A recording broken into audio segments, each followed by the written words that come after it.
Capítulo 4, a minha infância. 10 anos do nosso mundo, eu preciso falar dela, porque muito dessa minha infância eu carrego para o nosso mundo. Eu gostaria e gosto e me sinto muito realizada quando eu vejo as crianças do nosso mundo vivendo um pouquinho do que eu vivi. Então eu tive o privilégio de crescer em Xanxerê, no interior de Santa Catarina, para quem conhece, numa casa que tinha um jardim imenso. Eu não sei se ele é tão imenso assim, mas é a minha imagem de infância. Tinha árvore frutífera, tinha a horta da minha mãe, que era a coisa mais linda. Nessa rua que eu morava, tinha um monte de criança. A gente se encontrava na rua, a gente ia por todas as casas de todas as crianças. Eu tinha uma vizinha que tinha uma árvore que era muito boa de subir. Então, uma fase da nossa infância, a gente vivia nessa árvore. A gente criava mundos lá em cima dessa árvore. A rua, ela não era calçada. Então, quando chovia, fazia um barro. E era um barro vermelho, que a gente pegava esse barro, amassava e chamava de pucheca. E fazia guerra de pucheca. Então, a gente, tacava a lama em todo mundo. Na casa dessa minha vizinha que tinha essa árvore, a mãe dela, volta e meia, lavava a parte da garagem. E quando ela lavava, ela chamava a criançada para justamente a gente ficar escorregando com sabão, com água. Tinha tudo. O pessoal tinha cachorro. Então eu tive essa primeira infância minha, ela foi muito rica e com muito contato com criança. Depois, com 9 anos, eu vim para Florianópolis. E aí eu morei no apartamento. Foi a primeira vez que a gente morou em apartamento. Morar em apartamento não reduziu em nada as brincadeiras. Tinha uma criançada no condomínio.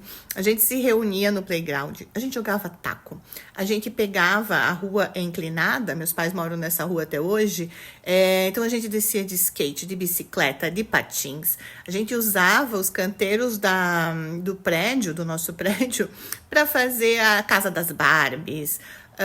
Era polícia e ladrão. Então, assim, a gente se reunia constantemente nos finais de semana, nas férias da galera, e fazia muitas brincadeiras. E a gente podia caminhar na rua, mesmo então a gente estando em apartamento. Com 14 anos, gente, eu ainda brincava de Barbie com a minha melhor amiga. A gente se conheceu justamente quando eu vim para Florianópolis, ela morava no prédio, e nós somos amigas até hoje, são 30 anos de amizade. Uma delícia, muito significativo. Que mais? Além disso, a gente tem uma casa na Lagoa da Conceição, bem no canto da lagoa. E eu cresci, todos os verões a gente vinha de Xanxerê para a Lagoa, né? Antigamente, na minha época, a gente tinha 3 meses de férias praticamente, ali entre dezembro, janeiro e fevereiro, as aulas iam começar só em março. Então, a gente passava 3 meses na Lagoa, desde pequena. Eu já entrava, já tomava banho, a Lagoa era doce, gente, ainda, quando eu era pequena. Meu vô ensinava a gente a pescar. A gente tinha um pasto, eram 5 casas, nesse um condomíniozinho. Tudo aberto, né? Bem diferente do que é hoje. Tinha vaca leiteira, tinha cavalo, tinha galinha, tinha ganso que vinha dos vizinhos, porque ninguém tinha cerca, né? Ninguém tinha muro. Então, os animais conviviam todo mundo junto ali no meio. Também tinha uma criançada que se reunia nessas casas e aí a gente fazia aqueles jogos de baralho, como é que é? O da rolha, dorminhoco, jogava rouba-monte. A minha família sempre teve o costume de jogar canastra, então a gente cresceu jogando, fazendo campeonato de canastra, de truco, de sete belo.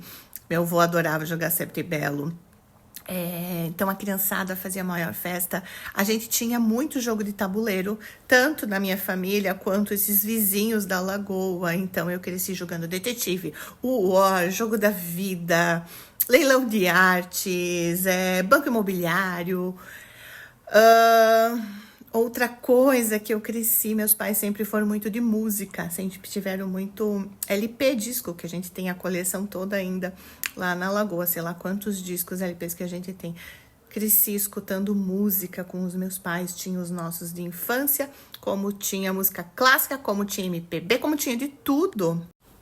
Outra característica, meus pais sempre leram muito, então nós, desde pequenos, sempre fomos incentivados a ler. A gente tinha muito livro, enciclopédia, Eu lembro que a minha mãe comprou quando eu ainda era pequena, aquela coleção dos filósofos, dos pensadores, que eu uso até hoje. Ela foi muito importante na minha formação de filosofia. Hoje ela fica comigo, ela foi para São Paulo comigo. Então, sempre teve esse estímulo também. Sempre teve as responsabilidades, como nós somos em muitos primos. Eu tenho mais de 20 primos. E sempre tinha uma criançada, por exemplo, lá na Casa da Lagoa, já existia uma escala de responsabilidade de quem que ia lavar a louça, quem que ia tirar lixo, quem que ia varrer a casa. Então, assim, toda a minha infância, ela foi feita, foi criada, eu fui criada de uma forma muito bacana, muito livre e com muito estímulo. Então, quando eu parto daquele projeto de filosofia, volto para Florianópolis e resolvo abrir o nosso mundo, justamente eu precisava de uma casa que tivesse jardim. Eu queria que as crianças também subissem árvore, eu queria que as crianças também tivessem árvores frutíferas, eu queria que as crianças pudessem brincar na lama, pé no chão, na grama. Outra coisa que eu levei para o nosso mundo, os jogos de tabuleiro, é cheio de jogos de tabuleiro lá. Eu tenho um detetive que a Estrela relançou o original do tempo da minha infância, que tá lá na minha sala. Eu jogo com a galerinha do Fundamental. Eles aprenderam a jogar o Uno veio depois, né? Mas ele é um jogo de baralho. Os banhos de mangueira. A música sempre constante no nosso mundo e uma música variada, não só essas músicas de infância. E a minha criança se realiza até hoje, porque sempre quando dá, eu vou tomar banho de mangueira.